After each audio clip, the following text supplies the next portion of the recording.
Welcome, everybody. Thanks for joining us for this episode of Resilient Schools here on the B Podcast Network. Always a pleasure to have you with us as we dive into all of the topics relevant to school and district leaders and the things that we need to do to make our schools resilient, durable, able to navigate through the various challenges we're facing in our schools and communities. And teacher burnout is a big one, right? The issue with recruitment, retention, attrition, and just burnout in general. Having educators that are feeling happy, satisfied, supported in their jobs is a critical part of what it means to be a school leader, particularly in modern times. And along with that, right, with the implementation of new technologies, particularly AI technologies that teachers are having to learn about, put time and effort into implementation, how to understand what students are doing with these technologies, and being able to balance all of that with the other demands of their roles, that is a contributing factor to what can potentially be somewhat of a solution to alleviate some areas of teacher overwork and burnout, but also on the flip side can make them feel even more burnt out when not done correctly. So that's what we're talking about today. My guest is Priten Shah. Priten is an education entrepreneur. He's the author of a book called AI and the Future of Education, Teaching in the Age of Artificial Intelligence. He also is the founder of Pedagogy.cloud, which is an educational consulting firm that supports educators in K-12 schools, higher ed, and the nonprofit sector in adapting to the increasing capabilities of AI. So he's a great person to talk about this. He also recently wrote an op-ed for EdWeek about some of his concerns with the promise of AI around alleviating some of teachers' workloads, but some of the realities about it could be contributing to burnout. So we're going to dive into that and hopefully explore in some detail. Preten, welcome to the show. Thank you for having me. So you saw at the advent a couple of years ago, right, especially when generative AI tools like ChatGPT and others were becoming more and more accessible and prevalent for mainstream use, a lot of potential for those tools to reduce teachers' workloads, particularly in areas of overwork or beyond kind of what can reasonably be expected, right? But what did you anticipate at that time? What was some of the promise you saw? Yeah, I was one of the people who was really excited when the technology came out for all sorts of reasons. And folks who've heard me speak before know that I was sitting there trying to come up with all these personalized learning tools and figure out how we could kind of make these things that we wanted to happen thanks to some of the new development. But there was also the reality that a lot of the tasks that teachers often have to do are generative and are the kinds of tasks that these algorithms are being built to kind of do really well. And so the hope was that we might be able to offload some of that to the AI tools and kind of free up some teacher time and resources and mental energy to kind of focus on the things that they enjoy more. So I was hopeful that lesson planning, generating formative exercises, coming up with report card comments, even grading, all those are kinds of things that I was like, okay, there is a future in which the technology can start taking some of that away. Maybe not all of it's doable or ought to be done right away, but I was excited. There's some potential there. Are there some of those areas in particular that, I guess, from the teacher perspective, like based on where they're hoping to save time, save workload, how do those kind of break down as far as there are certain areas that are just, this is something that just, we can never capture it within its container, basically. Like it always takes more time than it should, and it's nights and weekends, right? I'm sure that's certain components, and then there's probably others that's, well, if we could spend a little bit less time on this thing, then I have more time for the real interpersonal work required in these other areas. Can you sort of give us a sense of how some of that breaks down? I think we found that it differs greatly from teacher to teacher. When we're talking to folks, there's some folks who say, look, writing a lesson plan is I already have most of mine written. There may be some tweaks I make. And at the end of the day, I can spit one out in 30 seconds because I've been teaching for 35 years and this template is back of my hand and I can kind of do this really quickly. And so by the time I even figure out how to use an AI tool for it, it makes no sense. And then we have some teachers who say they love the opportunity to use these tools to kind of come up with more innovative lesson plans and figure out how they might, use project-based learning or use free-based learning. You kind of push the creativity of how they teach a particular topic. And similarly, we see that along the entire spectrum of tasks. And so the way we like to think about the teacher tasks are the ones that they do on their own time. So lesson planning, building worksheets, formative exercises, making essay prompts, those kinds of things.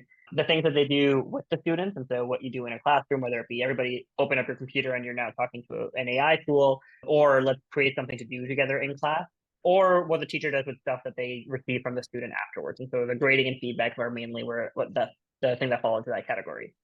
That's where we see the largest split with folks who are say, look, I hate grading. I hate having to go through all these essays. It takes up way too much of my time. This is what I'm doing at the dining table. There's a reason why like all these essays have coffee stains on them. I'm always behind on the grading. And so help, providing real personalized feedback on students' writing or whatever task that it might be would be huge in terms of their quality of life. We also have lots of teachers who say, no, like that is the one thing I always want to do. Like I want to be the one who provides the feedback to my students so I know how they're performing so that I can kind of take into account the context that I know about them. But this is where you start to see a lot of like variation between folks' initial like gut reaction to the AI technology. Some folks see it as another tool.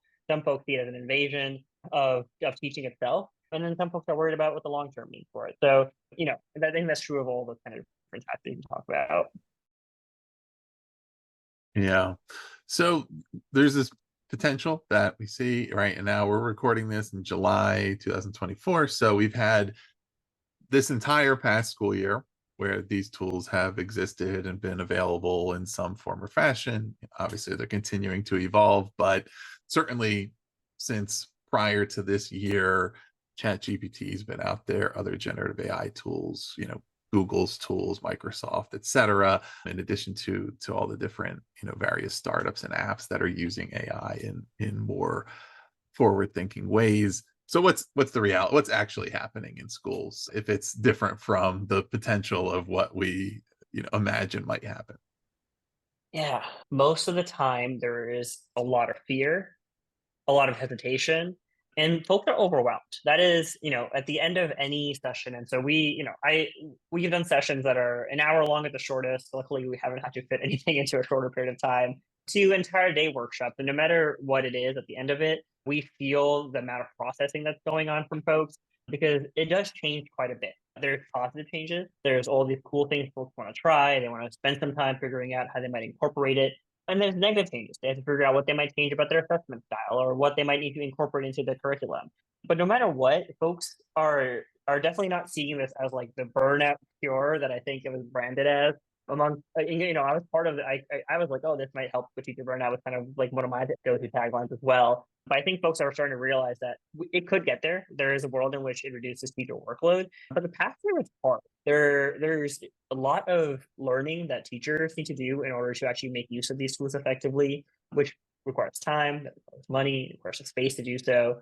And there's a lot more burden that comes with AI as well. That's not just let's make lesson plans quicker. There is a how do I, reorient my classroom assessments in order to be AI proof or actually, prevent the students from being able to cheat so easily. Are there things I want to change about my curriculum that are going to make it more relevant for my students as they, adapt to the world of AI and prepare for whatever world that they're going to inherit? And so, yes, it's nice and easy to make a lesson plan on ChatGPT, and it's not a massive learning curve to do that, maybe. But the rest of it takes quite a bit of effort, and we're finding that teachers don't find that they have the time and space to do so, and that's definitely a concern. And surveys are backing this up. Most school districts across the country are still not providing formal PD to teachers, and I think that's an easy win for a lot of folks if we can start providing structured learning time for teachers to start to explore these tools, get some background knowledge. That would be great.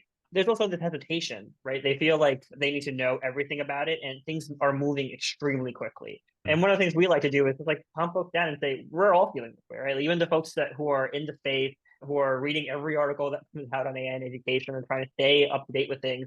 Every morning that I wake up and I see my like newsletter backlog or see what's happened, I feel like I feel like I like no longer know anything. I'm going to need to spend a lot of time catching up. And so I can only imagine as an educator, when every time you open your Instagram or your Facebook and there's some new update that says it can do some new thing, the level of overwhelm that can cause. So yeah, there's definitely a lot of fear there. And I can imagine and interpret that there's a number of different areas where teachers are looking for help. some may be heavily weighted toward one or another. Others may be looking for all the above, but I think there's general kind of mindset and confidence issues around embracing or becoming proficient with new technologies and just even feeling like it's possible. I think there's specific training around tools and how to use them and how to feel like using them effectively. There's AI literacy around what the tools can and can't do, and what we should try to do with them and what we shouldn't. And then also as far as students, right? Understanding what are the things students can and can't do, what are the things to look out for, what are the things that we need to redesign or think about differently. And then within all of that, the time and space, as you referenced, right? Am I being given an opportunity to realistically do this? If I know that we need to rethink the way that we do, accessible assignments, right? Whatever that looks like in today's classrooms, and I need to replan those and design them differently. Do I have a chance to do that? Do I have some guidance on what that might look like? Do I have support from my administration when it's clear that there's a particular type of assignment that we should encourage students to leverage some of these tools for and to learn how they can help? That's going to be encouraged and supported versus viewed as like I shouldn't be, right, introducing students to them, etc. Are there certain things that are really like standing out from the educators you're speaking to when you walk into that room and everybody's maybe feeling like, why are we doing this? But are the particular things where they're saying, look, this is what's standing out to me, this is where I need the most help, or this is where I'm just feeling like the most overwhelmed? I think keeping up with the updates as to what the tools can do is definitely a key concern. And I think it's not even so much that they want to keep up to date because they want to make sure that they're necessarily like they're using the tools most effectively. Because I think most tasks that folks who want to use AI tools for once you kind of experience the technology, you can kind of play around and pick up on it intuitively. The fear definitely seems to be about what students can do with the AI tools, and so that's where the larger just like what yesterday it couldn't cite sources, today it can cite sources, it couldn't do math, now it can do math. Like what exactly are the tools capable of, and where is it going is definitely the largest concern. How to keep up with that, right? So if your assessments that you're sending home are still, you can preserve integrity with those or not. And then the second place is they also want to be able to tell their students why they're still teaching what they're teaching. And I think that Mhm. these are the larger questions where they require so much time and space for us to kind of sit and talk with each other and sit down with all stakeholders and figure out what is the value of writing an essay still, so you can justify it to a student who could now generate this essay at the tip of their fingertips on their devices. And so this is where I think the support from admin to kind of have that time to sit down with your colleagues and say, okay, here's how we're gonna talk to our students about what they're allowed to do with the AI tools. Here's how we're gonna explain to them why we still want them to do these tasks. Here's how we might use these tools ourselves in order to kind of streamline some of our work. And then the final piece is there is some room to bring these tools into the class, right? We do think that students need to start building some of the AI literacy that you just mentioned by using it in supervised settings with teachers, know what's ethical, know how they can use it to augment themselves rather than replace themselves. But teachers are afraid to do that because there's a baseline level of understanding they want about the tools before they're going to expose, entire classrooms full of students to the tools. And so this is where until teachers build that initial comfort level with the tools and the technology, understand how it's built, understand how you can use it safely, it is hard to expect them to suddenly, have everybody open up ChatGPT on their school computers inside the classroom when they're not sure exactly how might that go. What are administrators saying when they feeling the same? Are they feeling that, okay, I can tell that my teachers are feeling some additional burdens here? What approaches are they trying to take, to to support that, or are they feeling like they're at a loss to really know what to do? Yeah. So, I mean, selection bias here in terms of which administrators end up speaking to us are the ones who kind of realize there's a problem and realize that the teachers need support. and have kind of like sought help to kind of get some guidance as to what kind of PD they can provide. We often get a lot of requests for train the trainer type PD, where we can kind of work with department chairs and department heads to kind of get them up to speed so they can kind of navigate this for the rest of their teachers. We find that to be very effective because they have a peer in the department who they can kind of go to for questions and kind of for more further training. We do see admin are still very skeptical of student usage of the tools. They're, a lot of these tools are still not signing agreements that need to be signed in order to meet some like either state laws. In particular, admin are afraid about what parent backlash if the tools are kind of like integrated more heavily in the classroom. And it's also time when we're all talking about like banning cell phones and reducing screen time. And so suddenly to Right. also be having conversations about how do we bring AI tools in front of students, that's one where we see the most skepticism. There's definitely been a trend, like, last summer versus this summer, we're already seeing a massive difference in terms of like the willingness of admin to kind of start thinking about how do we budget for which AI tools we want to have our teachers to have access to in the fall. What are our PD days look like when it comes to AI? And those are all promising signs. And so that we're excited to see that folks are responding to the teachers' concerns about not getting enough support and are seeking out those resources because there's tons of resources out there, right? There's a lot of options for folks to kind of, either on their own or in school settings, kind of get up to date with where the technology is. And I think the other thing is folks trying to realize that this is not a static thing. So one of the things we heard a lot more earlier this year than we hear now is we're going to wait to see where the technology ends up before we take our next steps, right? Like we can't build a school policy on it or honor policy on it because things aren't static, and so we're waiting for things to kind of like slow down a little bit before we approach creating a policy or bringing in doing PD with our teachers on it, and we're subscribing to any particular tool. I think folks are realizing that the pace of development has been ongoing. If anything, it's going to keep getting quicker. And so they're kind of realizing that this requires a bit more of a nimble, iterative strategy. And so I'm glad to see it. I'm glad to see that folks are realizing that this it's not going to be a one and done. We have one AI policy, we do a PD workshop, and then that's it, and everybody is good to go. And that's different. That's different than any other crisis that education has had. It's different than any other tech, right? Like tech moment. And so, when Microsoft Word came out, we spent years training teachers on how to use Microsoft Word and Excel and students on it. But it did plateau at some point, right? There were new features that came out every time, every version came out, but it wasn't the drastic differences that we see every time a new AI model comes out. And so Right. it's reasonable to have that level of let's try, like, why can't we just like freeze this for a little bit and all Mhm. catch up? And maybe that will come at some point, but I don't think it's coming, and I don't think anyone in the field thinks it's coming. Right. Yeah. I mean, and there's going to be leaps forward that are clearly have high potential, others that are confusing, Yeah. others that seem to not be super useful. And I think, I mean, it sounds like there's opportunities here for some individualization of goal setting, as far as the different goals that different educators may have for what they are hoping to get out of the tools, particularly when it relates to how it affects their own personal practice, right? Their ability to streamline or save some time on certain tasks that they have to do. That that there could be they could have stages where they can get used to it a little bit at a time, not feel like, oh, I have to do everything all at once, or I have to do it the same as everybody else is doing it, because it really is about me and my own comfort level with what I'm doing.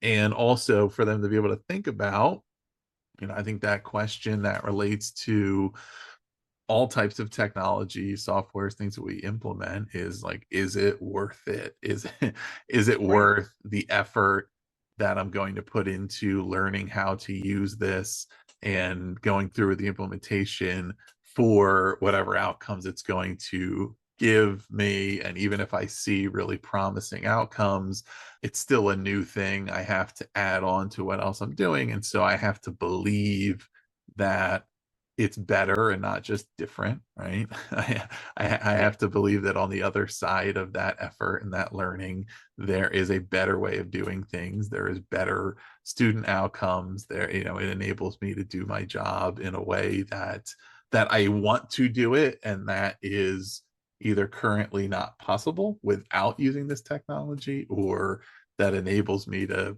to kind of do something in a different way, right? Versus just I think, for a lot of people, right, if we think about some of the things that some of the tools are used for, people are like, grappling with and having to reconcile the fact that they're here to stay with, if they didn't exist, we'd be fine, right? Like, if I can use generative AI to write an essay, well, it's not going away. So that capability is now going to exist, and it's only going to get better.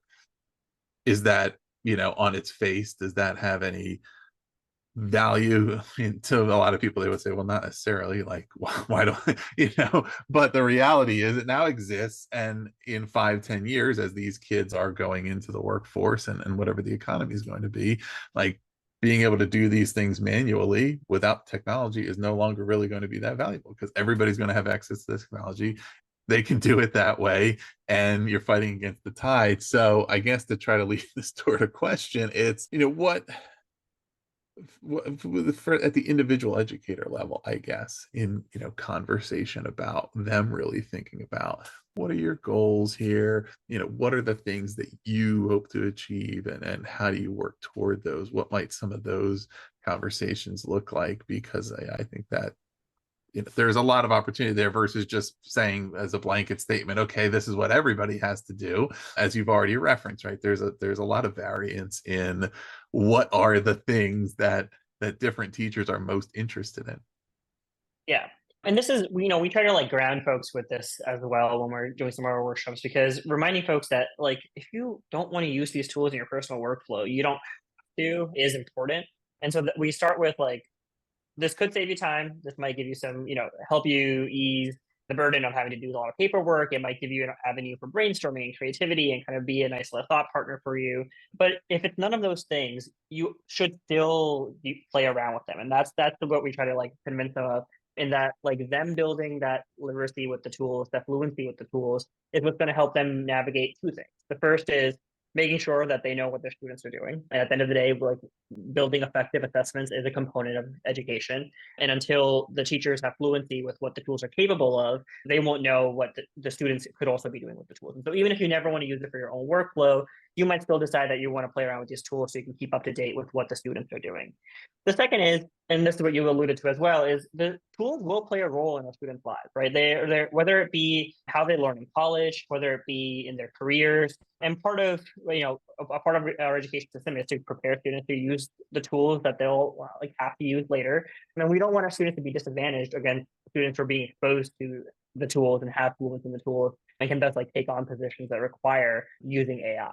And we like the data on which industries will be affected by AI is very conclusive that it's everything. There is nothing that will be spared in some way or another, right? Like maybe Right. it's not, I'm not claiming that everything will be done by AIs, or we'll have like AI robots like taking care of every single one of our tasks. But there is no industry in which AI will not like have some impact. And having that fluency with these AI tools will help our students, work in that world.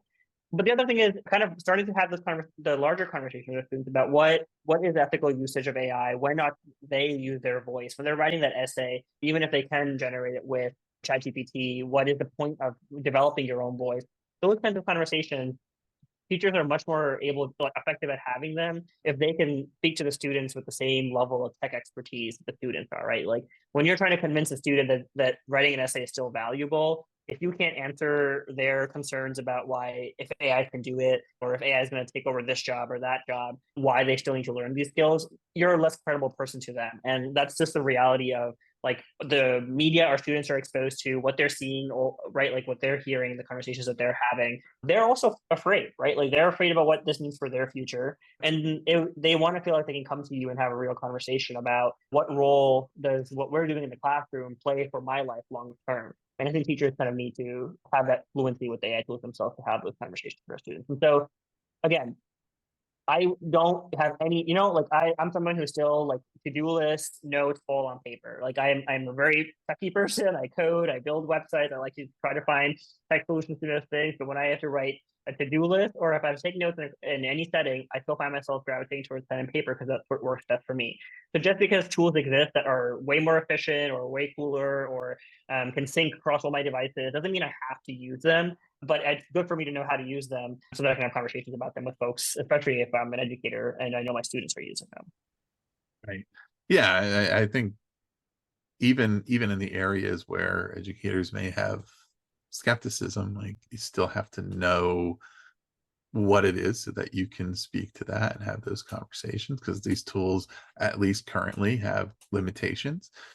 In the future, some of those limitations may be addressed, but there's good reasons to say, well, we shouldn't try to rely on this technology to do this because it might have an inaccuracy, or it might, whatever the case may be, right? Even with some of the teacher tasks around grading and assessment, there's a certain level of leaning on the tool that probably wouldn't be wise, because it would either be, okay, are we checking it for accuracy where there might be some issues, or am I still getting the information that I need as a teacher to know what to do with that information, right? And what kind of instruction to deliver, and all, and same with students, being able to have that dialogue with them around, did you use the tool for this? What did you use? How did you use it? Okay, what were the results? Like that literacy, that media literacy for the new age of understanding, where does information come from? What's it telling us?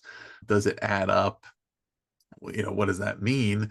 And if you're just shutting down that topic of discussion, right, and not inviting dialogue, and not informing yourself enough to be able to speak to it and engage in the dialogue, then it's only going to lead to worse outcome, because students either won't engage with the tools at all, in which case they're not developing the skills that they need to be successful in the future, or they'll be using them maybe in less effective ways because nobody's giving them any guidance, or helping them work through it, or they think they have to do it in secret, right? And that's ultimately not obviously going to be such a great thing.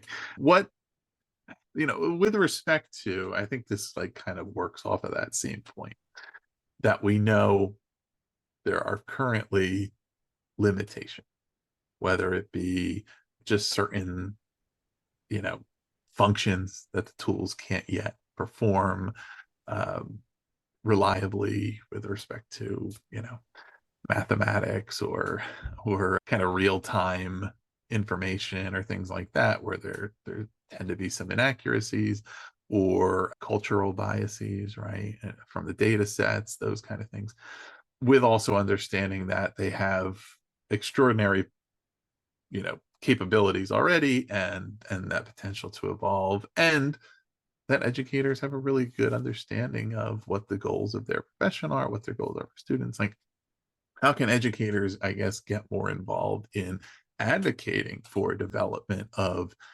better tools to better serve the needs that they have, right? Versus just evaluating and critiquing what currently exists and how it does or doesn't match what they need. Like, how can they be more involved in saying, look, if we could have something that would help us with this, that would really be meaningful. Or, this other thing that's being developed, like, it's not that it's good, or, it's good or not good. It's that it's not really serving a meaningful purpose, right? I'm sure there's plenty of that. But, in order to make sure that these tools are actually developed, I think that's an opportunity for that kind of advocacy.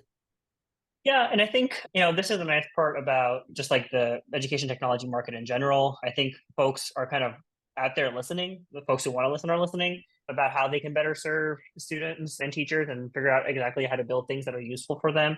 I think it's very easy. I think oftentimes there's like new flashy stuff, and teachers will kind of like play around with it and realize that it's not the right fit, and their gut says a lot because they have the context to kind of make that initial call on, okay, this is a kind of a, they're a nicely branded pretty new thing with flashy button, but this doesn't actually achieve anything for me. And I think some of that, like that self-selection, natural selection will probably take, like, will hopefully get them good. exactly what teachers want. But in the meantime, what we've been encouraging teachers to do is try to use like the larger models directly as much as possible. And so like while we even have like our set of like teacher tools, we always use those as stepping stones, because the ultimate goal is if you know how to write a good prompt, if you know how to use these initial systems well, then you're a little bit less reliant on some third party to kind of figure out exactly how what your needs are, and you can kind of communicate in quotes rather directly with ChatGPT or Claude or whatever to get the output you want in the way you want. Same time, little larger questions about like policy, making sure that like folks are building that literacy so they can have conversations in their schools about which tools that they're going to subscribe to, which tools they're going to introduce, what state policy looks like. There's still majority of states still have not released any sort of AI policy, and they do often not as much as we'd like, but they do turn to educators for some guidance on building education policy. And so articulating what concerns you have, what kinds of like guidance you're looking for, what kind of things you want in policy, right? I think oftentimes we hear from teachers, especially, that their school doesn't have an AI policy, and AI policy is a pretty ambiguous term. But often, what they mean is, what are teachers allowed to use it for? What are students allowed to use it for? What are what's considered a breach of data privacy? Are they allowed to use it for IEPs or use it for recommendation letters or only to build lesson plans? Those kinds of questions they're all seeking answers to. And I think continuing to push whoever is in charge of your local school district or your institution as a whole to kind of give you some of those answers, so there's some consensus or something we can all work off of at least, is a good idea. Because I think this is where like everybody's kind of messing with things on their own, especially students, some teachers, but there's no like coherent strategy around it and figuring out, okay, this is how we're going to approach it as an institution, even if it's at the school level, in a way that does service to our students and not just kind of ends up being this haphazard, everybody go play with it on your own, and then maybe you're using it right, maybe you're hurting yourself, maybe you're sharing too much, like lots of open questions that I think are kind of really important to answer sooner rather than. Right. So what's the outlook now? I mean, has the outlook changed, or is it just going to take a little bit of a different route to getting there? Yeah, I'm still an optimist. I think I'm an optimist when it comes to the human element of this. And so I think my ideal, and I think what we're working towards, and what I think will is achievable, is that we find ways to kind of get rid of the worst parts of most of our job and find ways to kind of focus in on the things that make the teaching process more fun for all of us, more engaging for all of us, help us build those relationships with students. I do think it's a long haul. I think there's folks have to see that this is not a short-term skill set that you're picking up. I think that's another reason why it seems so daunting. Just because if it's just yet another tool, as all the other tools that have been thrown at you in your 3 decades of teaching, it feels a lot more daunting of a curve. But when you think of AI not as like, oh, ChatGPT or this particular education AI tool, but more as a like era of society, as how it's going to change careers, how it's going to change the world, how it's going to change how we interact in every aspect, and not just this new ed tech tool, that will kind of help calm folks down a little bit and kind of be able to start thinking about this in the ways that will allow them to make use of the technology and adapt to it appropriately. Right. Yeah. So, to kind of wrap this up, right? The biggest piece here to think about is, what is teachers' experience with this? What are they feeling? What are the areas where they're feeling burdened, stressed, overworked, and are we finding ways to alleviate that, or are we adding to it? Right. And ultimately, of course, the goal in our schools is student learning, student outcomes, and teachers are critical to driving that. And when we have teachers who are either overwhelmed or are exiting the profession, then we're not able to serve them. And this is a big piece of it. This is what's happening in schools, and these are the questions to grapple with, to not be afraid of these technologies, but also to be mindful of, especially if they're like, if we're prioritizing them, right, that it also means that we at least need to temporarily maybe deprioritize something else,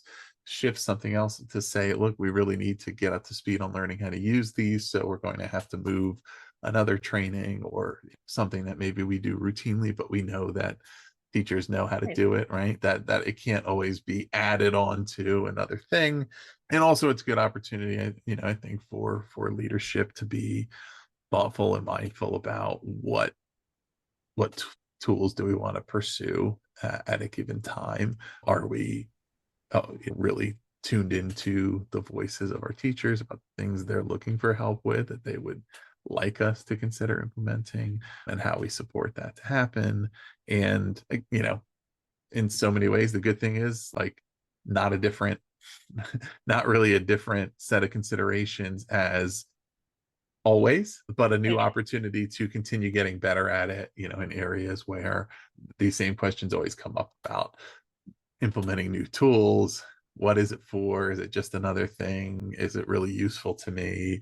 Can I use it, etc.? And and certainly with respect to the transformative nature of what this might do for students, that there's a little bit of a difference there, and everything is augmented, but the same questions to ask, and but to really be aware of that educator experience, and making it a positive one, and enabling them to feel, bottom line, the biggest thing, like they're effective at what they're doing, like they are effectively helping their students to be successful, to be prepared for the future.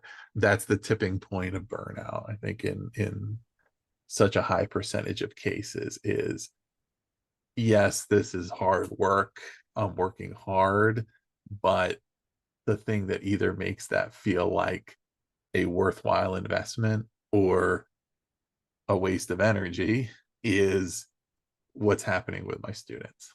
And if I'm like, okay, I'm trying to learn all these tools, I'm having all these things thrown at me, I don't really know what's going on, I don't know, and and I don't really feel like it's helping my students, or I sense that they're just as lost as I am.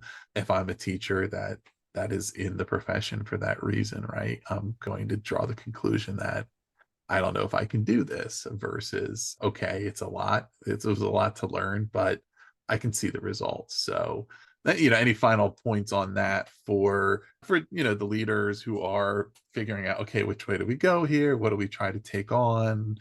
What are our timelines, right? Like understanding these things are moving fast, and we can't be complacent about it because it's going to continue to move forward. At the same time, like, we have to have a progression. We can't do everything all at the same time.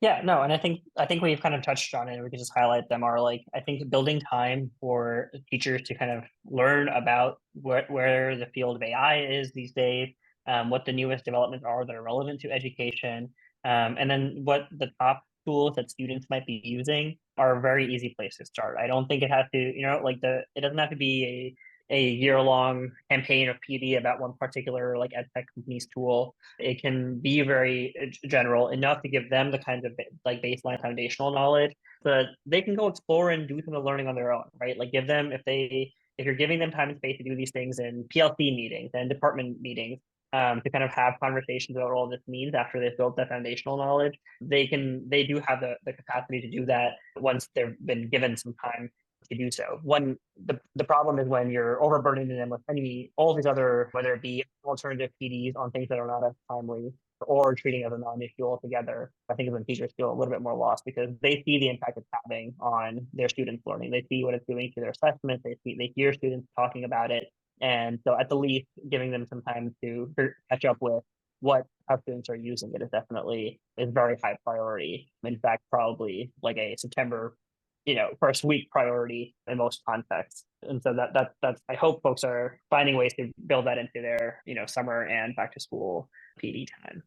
Yeah, excellent. So, listeners, you can hear more, learn more about Priten and pedagogy.cloud on our EdTech Startup Showcase series. You can find that in whatever podcast player you're listening in, or we'll also put the link below so that you can find it wherever you'd like. You also can visit his website, and we'll put the link there as well, so you can learn about the work that pedagogy.cloud is doing, see if there's anything, any resources, any support there that would help you with your current efforts, and visit bpodcast.network to learn about all the other shows on the network, anything else. If you're a leader, if you're a teacher, no matter what your role is, there's a variety of content there for you. So check all that out and just continue exploring, asking questions, and trying to do a little bit better. And, as Preten mentioned in this episode, right, nobody has all the answers, and it's constantly changing. So it's just a matter of continuing to engage in the dialogue and doing the best we can. So, Preten, thanks so much for being here.